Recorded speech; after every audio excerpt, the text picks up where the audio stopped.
Hello दोस्तों, इस कहानी को समझने के लिए आपको इस कहानी का पार्ट 1 देखना पड़ेगा। तो चलिए बिना देर किए शुरू करते हैं। बात उस रात की है जब विकी अपने जॉब की खुशखबरी देने बालकनी से 11 जून की रात जैस्मिन के पास आया था और उसने उसे बताया कि उसकी जॉब हैदराबाद के एक मल्टीनेशनल कंपनी में लग गई। इस बात से जैस्मिन काफ़ी खुश हुई, पर फिर जैसे ही विकी ने बताया कि हैदराबाद वो अकेला जाना चाहता है, वो जैस्मिन को लेके नहीं जा सकता, इस बात से जैस्मिन काफ़ी खफा हुई और उसने उसे जाने से साफ मना किया, पर विकी नहीं माना।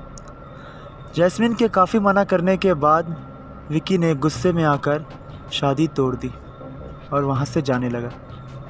ये सारी बातें जैस्मिन के पिता ने सुन ली थी और वो अपनी बेटी को यूं रोता हुआ तड़पता हुआ नहीं देख सकते थे, इसलिए उन्हें बहुत गुस्सा आया। जब विकी बालकनी से नीचे आया तो गुस्से में आकर जैस्मिन के पिता ने विकी को गोली मार दी और अपने ही घर के गार्डन में दफना दिया और आकाश को भी अपने प्लान में शामिल कर लिया और जैस्मिन के सामने ऐसा रिएक्ट किया जैसे कि कोई विकी है ही नहीं। बस कहानी ख़त्म।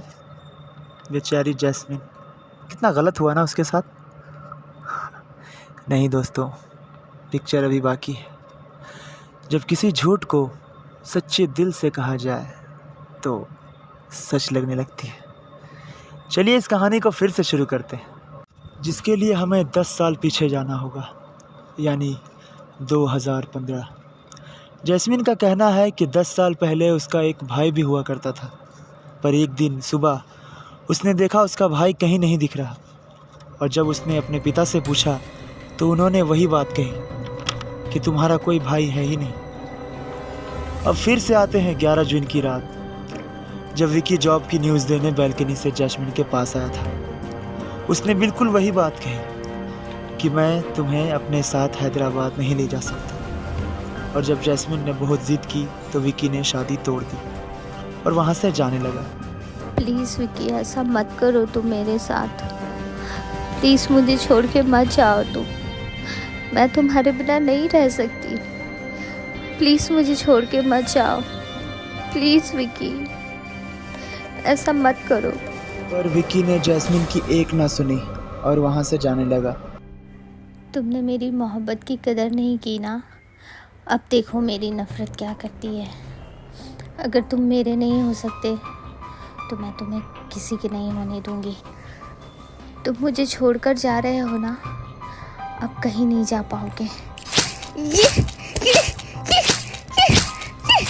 उसने उसके ऊपर तब तक वार किया जब तक वो मर नहीं गया, और फिर उसके मरने के बाद उसने उसकी लाश को अपने बेड के अंदर छुपा दिया, जहां रोहन की भी लाश थी। दरअसल रोहन अपने क्लास का सबसे होनहार बच्चा था, हमेशा फर्स्ट आता था, इसलिए उसके पिता ने उसे आगे पढ़ाई के लिए अब्रॉड भेजने का फैसला किया। पर जैस्मिन इस बात से बिल्कुल नाराज़ थी।